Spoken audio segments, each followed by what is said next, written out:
স্বাগত দীপ্ত সংবাদে আপনাদের সাথে আছে আমি তানিয়া আফরিন। শুরুতেই জানাবো নিটল ডাটা সংবাদ শিরোনাম। এমপি আনার হত্যাকাণ্ড তদন্তে নেপালে ডিবির প্রতিনিধি দল, সিয়ামের খোঁজ পাওয়ার আশা। ক্ষমতাবানদের ছত্রছায়ায় মিরপুরে রমরমা ফুটপাত বাণিজ্য, সপ্তাহে 200 টাকায় দোকান বরাদ্দ। এবং চ্যাম্পিয়ন্স লিগের ফাইনালে রিয়ালের মুখোমুখি বরুসিয়া ডর্টমুন্ড, রেকর্ড 15 শিরোপার স্বপ্ন মাদ্রিদের।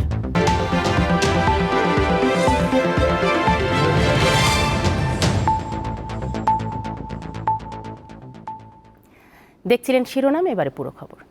ভারতের কলকাতায় বাংলাদেশের সংসদ সদস্য আনোয়ারুল আজিম হত্যাকাণ্ডে অন্যতম সন্দেহভাজন সিয়াম হোসেন নেপালে আটক হয়েছেন। নেপাল পুলিশ বৃহস্পতিবার তাকে আটক করে। এমন খবরের পরপরই সকালে নেপালে রওনা হন ঢাকা মহানগর গোয়েন্দা পুলিশের প্রধান হারুনুর রশিদের নেতৃত্বে 4 জনের একটি তদন্ত দল। গত 12 মে ভারতের কলকাতা যান ঝিনাইদহ 4 আসনের সংসদ সদস্য আনোয়ারুল আজিম আনার। সেখানকার নিউটাউন এলাকায় সঞ্জীভা গার্ডেন্স নামে একটি আবাসিক ভবনে তাকে হত্যা করা হয় বলে জানায় স্থানীয় পুলিশ। মরদেহের খোঁজের এক পর্যায়ে ওই ভবনের সেপটিক ট্যাঙ্ক থেকে দেহাংশ উদ্ধার করা হয়। তদন্তে বেরিয়ে আসে আনোয়ারুল আজিমকে হত্যার পর মরদেহ গুম করার ক্ষেত্রে সিয়াম হোসেন গুরুত্বপূর্ণ ভূমিকা পালন করেন। এরপর তিনি কলকাতা থেকে নেপাল চলে যান, যার প্রেক্ষিতে হত্যাকাণ্ডের তদন্ত কাজে নেপাল যান ঢাকা মহানগর গোয়েন্দা পুলিশের প্রধান হারুনুর রশিদের নেতৃত্বে 4 জনের একটি তদন্ত দল। ঢাকায় বিমানবন্দরে সাংবাদিকদের হারুন জানান, এই হত্যাকাণ্ডের সঙ্গে জড়িত কেউ কেউ কাঠমান্ডুতে অবস্থান করছেন, সেটি নিয়েই তদন্ত করতে যাচ্ছেন তারা। পুলিশ হেডকোয়ার্টার এনসিবির মাধ্যমে আমরা ইন্টারপোলকে আমরা চিঠি দিয়েছি। আমরা ইন্টারপোলের মাধ্যমে আমরা কাঠমান্ডু পুলিশকে জানিয়েছি যে এখানে সিয়াম সহ বেশ কয়েকজন আসামি, তারা কেউ চলে গেছে, কেউ আছে। এই বিষয়গুলি তাদেরকে আমরা অবহিত করেছি এবং তারা যদি থাকে তাহলে তাদেরকে জন্য তারা গ্রেপ্তার করে, সেটা আমরা তাদেরকে অনুরোধ করেছি। এ গোয়েন্দা কর্মকর্তা আরও জানান, বর্তমানে বাংলাদেশের অনেক সন্ত্রাসী নেপালকে পালানোর রুট হিসেবে ব্যবহার করছেন। এর মধ্যে আনার হত্যার মূল মাস্টারমাইন্ড আখতারুজ্জামান শাহিনও রয়েছেন। মাস্টারমাইন্ড যে বেনিফিশিয়ারি মদতদাতা শাহিন, সেও আমরা দেখেছি যে কাঠমান্ডুর মাটিকে ব্যবহার করে সে অন্য দেশে চলে গিয়েছে। আরও অন্যান্য আসামি সম্পর্কে কিন্তু আমরা এরকম তথ্য পাচ্ছি। কাঠমান্ডু পুলিশের সাথে একটু যোগসূত্র বা ইন্টারাকশন করা, যাতে ভবিষ্যতে কোনো আসামি বাংলাদেশে অপরাধ করে যেন সেখানে ঠাঁই না পায়, আমরা সেই বিষয়েও কথা বলবো। আনার হত্যাকাণ্ডে এখন পর্যন্ত গ্রেপ্তার করা আসামিদের জিজ্ঞাসাবাদে গুরুত্বপূর্ণ তথ্য পাওয়া গেছে। সেগুলো ক্রস চেক করতে নেপাল যাচ্ছেন বলেও জানান ঢাকা মহানগর গোয়েন্দা পুলিশের প্রধান। এই মুহূর্তে কিছু বলতে পারছি না, কারণ আমরা তদন্ত কাজে যাচ্ছি, আপনারা শীঘ্রই তথ্য পাবেন। দিলশাদানি, দীপ্ত সংবাদ, ঢাকা। বেনজির আজিজ ইস্যুতে সরকারের বক্তব্য লোক দেখানো প্রতারণা। ক্ষমতাসীনদের প্রশ্রয়েই সাবেক আইজিপি দেশ ছেড়েছেন বলে মন্তব্য করেছেন বিএনপির মহাসচিব মির্জা ফখরুল ইসলাম আলমগীর। জাতীয় প্রেস ক্লাবে সকালে সম্মিলিত পেশাজীবীদের আলোচনা সভায় তিনি এই মন্তব্য করেন। বেনজির নয়, আমি সেদিনও বলেছি, এক আজিজ নয়, এরকম অসংখ্য আজিজ আর বেনজির তারা তৈরি করেছে, যে কেউ ভাত ছাড় পাবে না। আমরা সবাইকে বিচার করি, সবাই। এটা কি আপনার মানুষকে আহ্মক মনে করেছেন? বাংলাদেশের মানুষকে, বাংলাদেশের মানুষ তো আহ্মক না, সবাই বোঝে যে এগুলো হচ্ছে আপনাদের সমস্ত লোক দেখানো প্রতারণা, যেভাবে এখন পর্যন্ত প্রতারণা করে আপনারা দেশ শাসন করছেন। রাজধানীতে অবৈধভাবে ফুটপাত দখল করে ব্যবসা করার যেন চিরস্থায়ী বন্দোবস্ত প্রথা চালু হয়েছে। দিন কিংবা সপ্তাহ ভেদে 50 থেকে 200 টাকা দিলেই দেয়া যায় ফুটপাতের ওপর দোকান। এই টাকার পুরোটা যায় ক্ষমতাবানদের পকেটে। মিরপুরের বাংলা কলেজ থেকে মিরপুর 1 নম্বর পর্যন্ত তুলে আনা চিত্র এর একটি উদাহরণ মাত্র। ব্যস্ততম নগরী রাজধানী ঢাকা, যেখানে বসবাস করছে প্রায় 5 কোটি মানুষ। সাধারণ মানুষের পথ চলার জন্য রয়েছে এই ফুটপাত, কিন্তু এই ফুটপাতকে ঘিরেই চলছে রমরমা বাণিজ্য।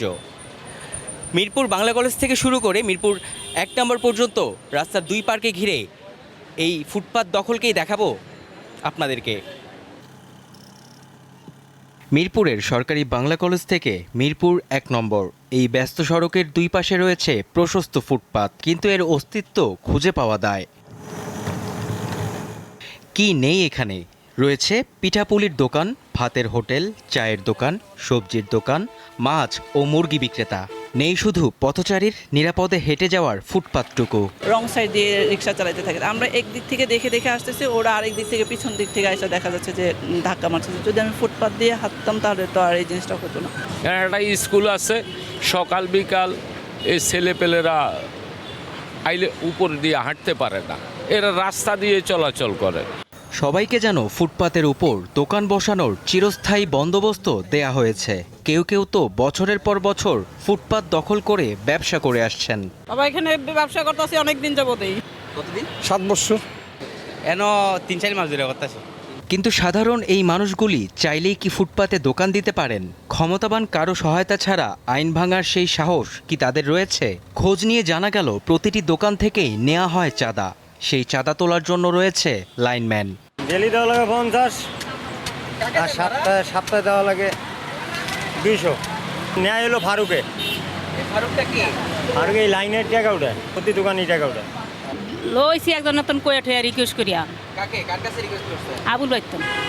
আবুল বাইতন আনসারেরা খালি 20 টাকা 30 টাকা যা দেখেই নেয়। টোলারবাগ 1 নং গেটের উল্টো দিকের ফুটপাতে বসানো হয়েছে ন্যায্য মূল্যের বাজার, যেখানে নেই মূল্য তালিকা। যুবলীগের সভাপতি ও স্থানীয় সংসদ সদস্যের নাম লেখা ব্যানার টাঙিয়ে চলছে এই বাজারটি। কেউ অনুমতি দেয় নাই, মনে করেন এমনি আমরা বইছি ন্যায্য মূল্যের ওই কাঁচামাল বইছে কলা, আর এইভাবে বই ন্যায্য মূল্য আমার এমবি সব বইছে। নিখিল মিয়া কালকে আসছিল, বলছে যে তোমরা বেচনি করবা কিন্তু ন্যায্য মূল্যের দোকানের মতন দোকানদারি করবা। ঢাকার ফুটপাত দখল ও বিক্রির সঙ্গে জড়িত ব্যক্তিদের নামের তালিকা দাখিল করতে হাইকোর্টের নির্দেশনা রয়েছে। একই সঙ্গে দখলদারদের বিরুদ্ধে কি ব্যবস্থা নেওয়া হয়েছে তাও জানাতে বলা হয়েছে।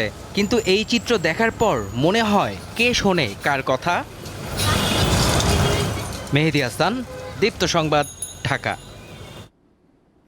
কক্সবাজারের উখিয়া রোহিঙ্গা ক্যাম্পে অগ্নিকাণ্ডের ঘটনা ঘটেছে। ফায়ার সার্ভিসের 7টি ইউনিটের চেষ্টায় বেলা 2:30টার দিকে আগুন নিয়ন্ত্রণে আসে।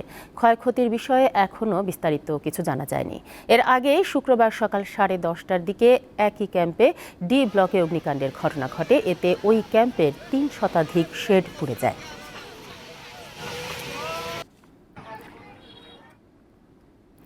টানা কয়েকদিনের বৃষ্টি এবং উজানের ঢলে তিস্তা নদীর পানি বাড়ায় নদী তীরবর্তী এলাকায় ভাঙন দেখা দিয়েছে।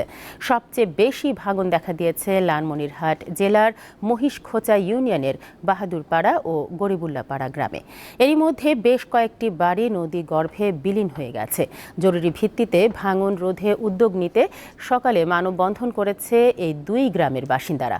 কর্মসূচিতে অংশগ্রহণকারীরা জানান, দ্রুত ব্যবস্থা না নেওয়া হলে এসব এলাকার 4 শতাধিক পরিবার গৃহহীন হবে, নষ্ট হবে কয়েকশো হেক্টর ফসলি জমি।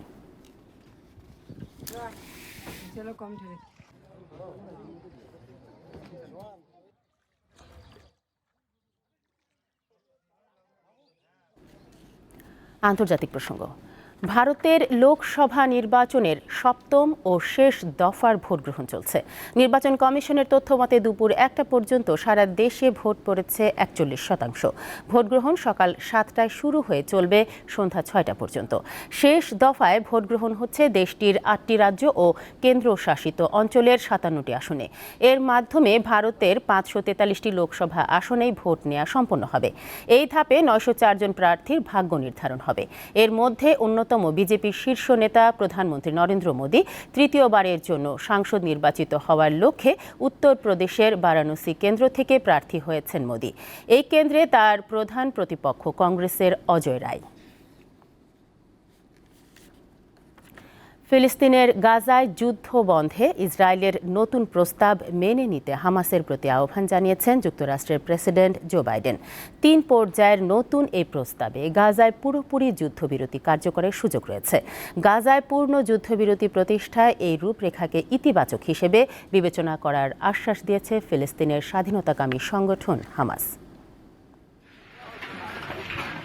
দীর্ঘ ৮ মাস ধরে চলা ইসরায়েলি আগ্রাসনে ধ্বংসস্তূপে পরিণত হয়েছে ফিলিস্তিনের গাজা উপত্যকা। ইসরায়েলের হামলায় এখন পর্যন্ত প্রাণ হারিয়েছেন ৩৬,০০০-এর বেশি ফিলিস্তিনি।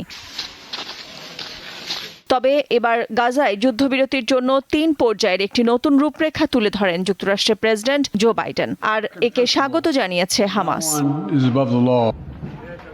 স্থায়ী যুদ্ধবিরতি প্রতিষ্ঠা, গাজা থেকে ইসরায়েলি সেনা প্রত্যাহার এবং এ উপত্যকার পুনর্গঠন ও বন্দি বিনিময়, এ ৩ ধাপে যুদ্ধবিরতি কার্যকরের প্রস্তাব দিয়েছেন যুক্তরাষ্ট্র প্রেসিডেন্ট। প্রথম পর্যায়ে ৬ সপ্তাহের যুদ্ধবিরতি কার্যকর হবে। এই সময়ে গাজার সমস্ত জনবহুল এলাকা থেকে ইসরায়েলি বাহিনীকে সরিয়ে নেওয়া হবে। হামাস নির্দিষ্ট সংখ্যক জিম্মিকে মুক্তি দেবে। বিনিময়ে ইসরায়েলে বন্দী থাকা কয়েকশো মানুষকে মুক্তি দেওয়া হবে। যুক্তরাষ্ট্র ও কাতারের মধ্যস্থতায় শান্তি আলোচনাও পাশাপাশি চলমান থাকবে। যদি আলোচনা সফল হয় তাহলে পরবর্তী পর্যায়ের পরিকল্পনা বাস্তবায়ন শুরু করা হবে বলে জানান বাইডেন। ৩ ধাপে জিম্মি ও বন্দি বিনিময় হবে, সেই সাথে গাজা পুনর্গঠনের কাজ চলমান থাকবে। জাতিসংঘ প্রধান অ্যান্তনিও গুতেরেস সহ এ প্রস্তাবকে স্বাগত জানিয়েছেন বিশ্ব নেতারা। নাদিরা জাহান, দীপ্ত বার্তাকক্ষ। খেলার খবর। বিশ্বকাপের আগে শেষ প্রস্তুতি ম্যাচে ভারতের বিপক্ষে আজ মাঠে নামছে বাংলাদেশ। ম্যাচ শুরু বাংলাদেশ সময় রাত 8:30টায়। নিউ ইয়র্কের নাসাউ কাউন্টি আন্তর্জাতিক স্টেডিয়ামে ভারতের মুখোমুখি হবার আগে বেশ সমালোচনায় জর্জরিত শান্ত বাহিনী। অনভিজ্ঞ যুক্তরাষ্ট্রের বিপক্ষে 3 ম্যাচ সিরিজে 2-1 ব্যবধানে হেরে যায় তারা। সবচেয়ে বড় দুশ্চিন্তার নাম ব্যাটিং। তবে সবকিছুকে ছাপিয়ে এখন বিশ্বকাপের দিকে চোখ হাতুড়ো শীর্ষদের। শ্রীলঙ্কার বিপক্ষে টাইগারদের প্রথম ম্যাচ 8 জুন। ভারতের বিপক্ষে প্রস্তুতি ম্যাচটা তাই নিজেদের পরখ করে নেয়ার শেষ সুযোগ শান্ত লিটনদের। ফেভারিটের সঙ্গে আন্ডারডগের লড়াই বলা চলে এবারের চ্যাম্পিয়ন্স লিগ ফাইনালকে। রিয়াল যেখানে 15টি শিরোপা জেতার মিশনে নামবে, সেখানে 27 বছরের শিরোপা খরা ঘোচানোর লক্ষ্য বরুশিয়া ডর্টমুন্ডের সামনে। স্পেনের সঙ্গে জার্মান ক্লাবের এই ফুটবল লড়াই শুরু বাংলাদেশ সময় রাত 1টায়। সহজ কথায় বলা যায় ডেভিডের সাথে গলিয়াথের লড়াই। গলিয়াথ যদি হয় রিয়াল মাদ্রিদ, তবে ডেভিড বরুশিয়া ডর্টমুন্ড। গল্পে গলিয়াথের বধ হলেও প্রশ্ন, বরুশিয়া কি পারবে তার রূপ দিতে? এখানে খেলাটা ফুটবল, আর তা যদি হয় চ্যাম্পিয়ন্স লিগ, তবে বেশিরভাগই বাজি ধরবেন রিয়ালের পক্ষেই। কেননা টুর্নামেন্টের 14টি শিরোপা জেতা রিয়ালের ধারের কাছেও কেউ নেই। চ্যাম্পিয়ন্স লিগের নামই যেন রিয়ালের সমার্থক। পরিসংখ্যানও বিপক্ষে যায় জার্মান ক্লাবটির। এখন পর্যন্ত 14 বারের দেখায় মাত্র 3টিতে জয়ী হয়েছে বরুশিয়া। চ্যাম্পিয়ন্স লিগের সবশেষ 2017-18 মৌসুমে গ্রুপ পর্যায়ে দেখাতেও 2 লেগে জয়ী হয় রিয়াল। তবে এবারে টুর্নামেন্টে চমক দেখিয়েছে ডর্টমুন্ড। কঠিন গ্রুপ পেরোনোর পর ফাইনালে আসার পথে তারা হারিয়েছে পিএসভি, অ্যাটলেটিকো মাদ্রিদ ও ফরাসি চ্যাম্পিয়ন পিএসজিকে। এবারের ফাইনাল হচ্ছে লন্ডনের ওয়েম্বলি স্টেডিয়ামে। তবে এখানে কখনো ফাইনাল খেলা হয়নি রিয়াল মাদ্রিদের। কিন্তু 2013 সালে বায়ার্নের বিপক্ষে এই মাঠে ফাইনালে হেরে যায় ডর্টমুন্ড। সেবার সেমিফাইনালে রিয়ালকে হারিয়ে ওয়েম্বলির টিকিট কাটে ব্ল্যাক অ্যান্ড ইয়েলোরা। এই ম্যাচ পরই মাদ্রিদের হয়ে ক্লাব ক্যারিয়ারের ইতি টানবেন মিডফিল্ডার টনি ক্রুজ। প্রতিপক্ষ দল ডর্টমুন্ডের সাথে দীর্ঘ 1 যুগের সম্পর্কের ইতি টানবেন মার্কো রয়েস। ঈশান হাসান, দীপ্ত স্পোর্টস। শেষ করব দীপ্ত সংবাদ, তবে যাবার আগে নিটল টাটা সংবাদ শিরোনামগুলো জানাবো আরও একবার। এমপি আনার হত্যাকাণ্ড তদন্তে নেপালে ডিবির প্রতিনিধি দল, সিয়ামের খোঁজ পাওয়ার আশা। ক্ষমতাবানদের ছত্রছায়ায় মিরপুরের রমরমা ফুটপাত বাণিজ্য, সপ্তাহে 200 টাকায় দোকান বরাদ্দ। এবং চ্যাম্পিয়ন্স লিগের ফাইনালে রিয়ালের মুখোমুখি বরুশিয়া, রেকর্ড 15 শিরোপার স্বপ্ন মাদ্রিদের। এই ছিল এখনকার মতো। আমাদের পরবর্তী সংবাদ বিকেল 5টায়। দর্শক, আরও তথ্য ও বিনোদনের খবর পেতে যুক্ত থাকুন দীপ্ত ডিজিটাল প্ল্যাটফর্মগুলোতে। ধন্যবাদ সবাইকে।